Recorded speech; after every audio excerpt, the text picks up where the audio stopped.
my favorite president, maybe my favorite president of all time. I love Lincoln and Washington, kind of the classics. Um, but my favorite underrated president would be Calvin Coolidge.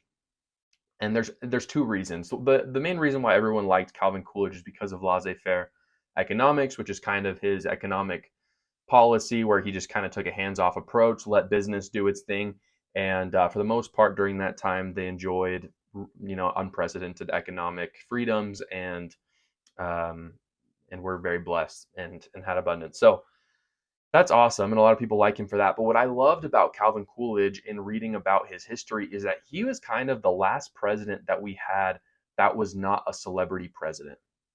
Like it didn't used to be the way it is today. Today, it's like the president is like the top celebrity of the country.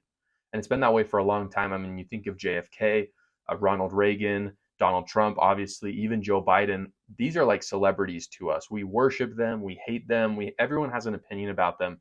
But Calvin Coolidge was not this way. Calvin Coolidge just simply kind of did his job, and people didn't really hear about him a lot, and he kind of just let people do their thing. And for the most part, like people just kind of lived their lives, and politics wasn't the forefront, especially economic politics, were not the forefront of their mind all the time. I love this, and this is what we need from our president. We need someone who kind of takes that stepping back approach, not making everything about them, which I understand is like an impossible thing to ask. But I'm just saying this is what we should strive for in a candidate. And I think it's important for everyone to think to themselves, do I have to think about my finances and like the economy at large all the time, or do I not?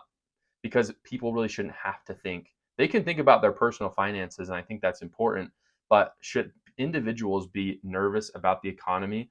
Not in America, not in the America that I believe the founding fathers believed in, even if they didn't ever see the day where that would be a possibility. I want to talk about the partner for this podcast today. Ground News is the all world media in one place service. That's right. Ground News is a website and app that gathers news from a staggering 50,000 sources worldwide.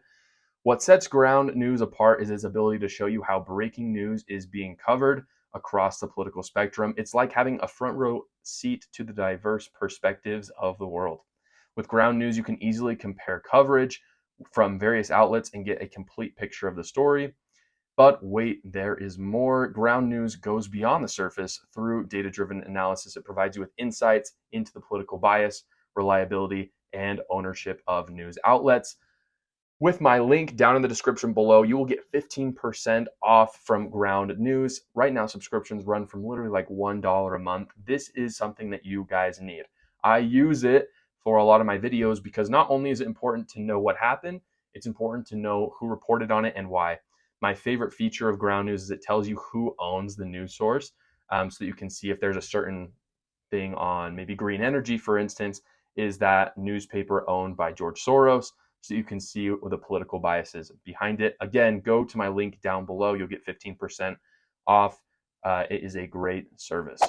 The other thing that's important about bringing up inflation as well as global supply chains is that COVID cannot happen again. We cannot allow COVID to happen.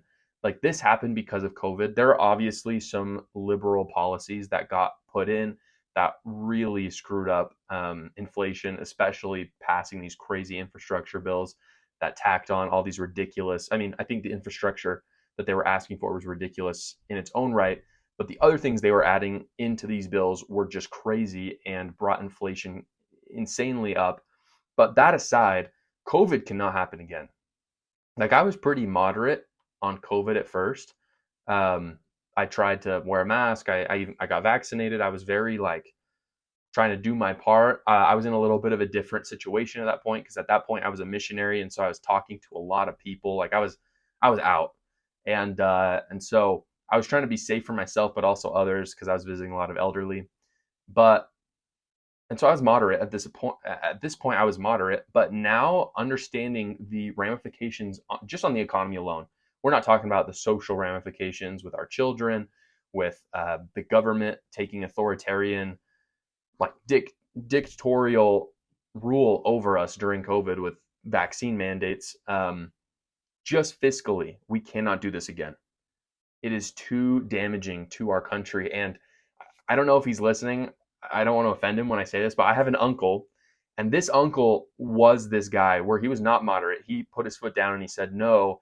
And I got to be honest, the whole time I was like, you know what, dude, just like play along. Like you're being a little crazy. Like he's the guy who would get escorted out of places for not wearing a mask and be like yelling like I've got rights. You know what I mean? And at first I was like, that's not like really good. That's gonna be me if this ever happens again. Like this is not happening again. I'm not like we can't allow our global supply chain just to collapse. The amount of people that are going to be affected negatively economically from shutting everything down is way worse than if people die from a pandemic. I truly believe that, and that's just on the economic side. Not even talking about the ramifications for children in school or other social collapse due to a pandemic, or really not a pandemic, but government shutdowns.